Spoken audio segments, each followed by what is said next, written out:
question we really ask in this course is what is lean leadership and what does it take to develop it?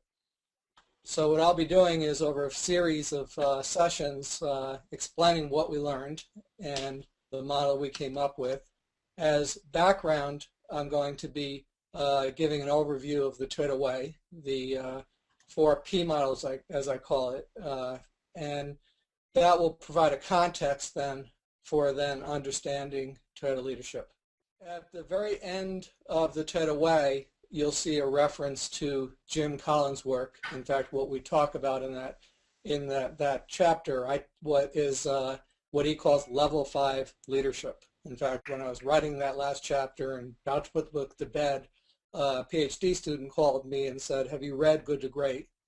And I hadn't. I was busy writing my book. And he then said, "You've got to read about level 5 leadership because it sounds exactly like Toyota leadership." So I read it. I added a little part in the last chapter. And then later, I had a chance to read the book in more detail. And it was like, oh my gosh, this is Toyota, this is Toyota, this is Toyota. Now what he was describing was not Toyota. He was describing great American companies, and these great American companies outperform their competitors dramatically over decades financially, the stock price. And he asked the question, what makes them great? What's the difference between these good companies that do okay and the great companies?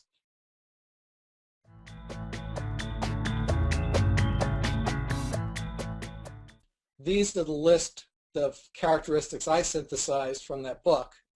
And again, as I went through these, they perfectly described what I was trying to communicate with the Toyota Way.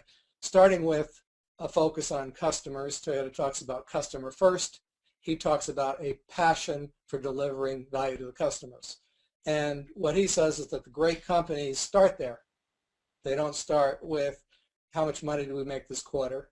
They don't start with what's our next product that's going to be a smash hit. They start with who's our customer and what can we do to solve their problems, to add value to them in a way that they don't expect, in a way that's superior to our competitors. So the customer is always the focus. They also have internally a set of core values, and the core values go beyond short-term profits. And the values have to do with, number one, satisfying customers, why we're in business. Number two, what kind of environment do we want to have for our team members so that they can grow, so that they can have a good quality of life, so we can make our team members better when they leave here than when they came into this company. And then they have a commitment, and the commitment starts with the CEO, who in the great companies was often the founder of, like, for example, Walt Disney in the case of Disney Corporation. And the founder always is focused on building something that's a legacy. How can I build something great that will live way beyond me and will be my legacy? And that's the enterprise. So you could say that, you know, all of us live and die, but some part of us lives on. And for these CEOs, their legacy, what they want to live on, is that great company. And they want that great company to continue to be great.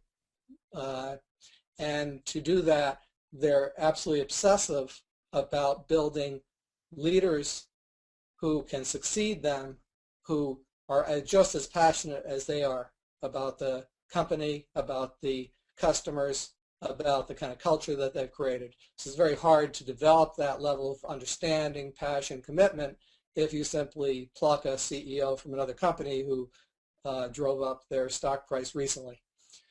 The senior leaders need to commit for their life to the business. It doesn't mean they can't have a life outside of work, but you probably have noticed that as you go up in the company, people spend more time at the office, more time in the business, and somewhat less time with their families, so there is some compromise there.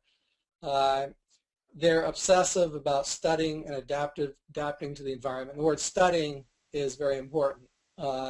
So if you're a Walt Disney, for example, you have competitors in your industry who are, for example, theme parks, or they're making films, and you know everything about them. You know what they're thinking, how they're thinking, and probably what they're going to do next.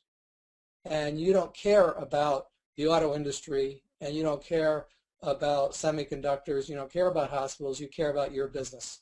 You're not a generic plug-and-play CEO who can go any place and run anything. You're an expert at your particular business.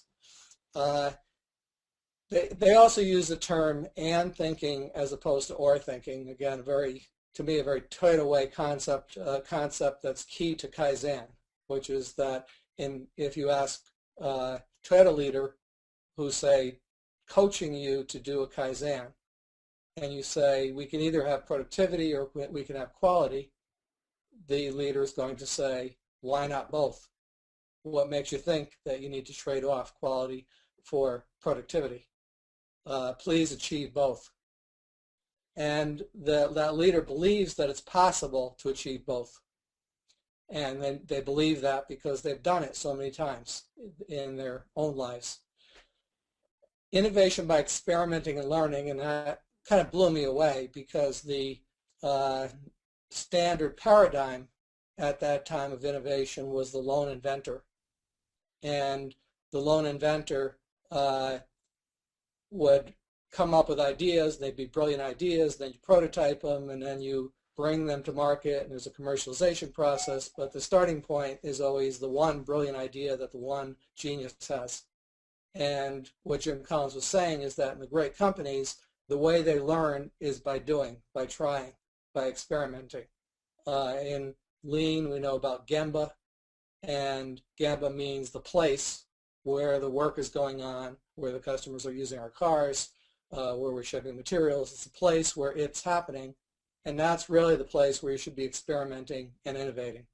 An unwavering belief in the value of capable, motivated people. What Toyota will say is that people are our only appreciating asset. In other words, people are the only part of this company that gains value instead of depreciates in value. Every other part of the business, the equipment, the energy we use, every part of the business over time will depreciate, and you have to constantly renew it.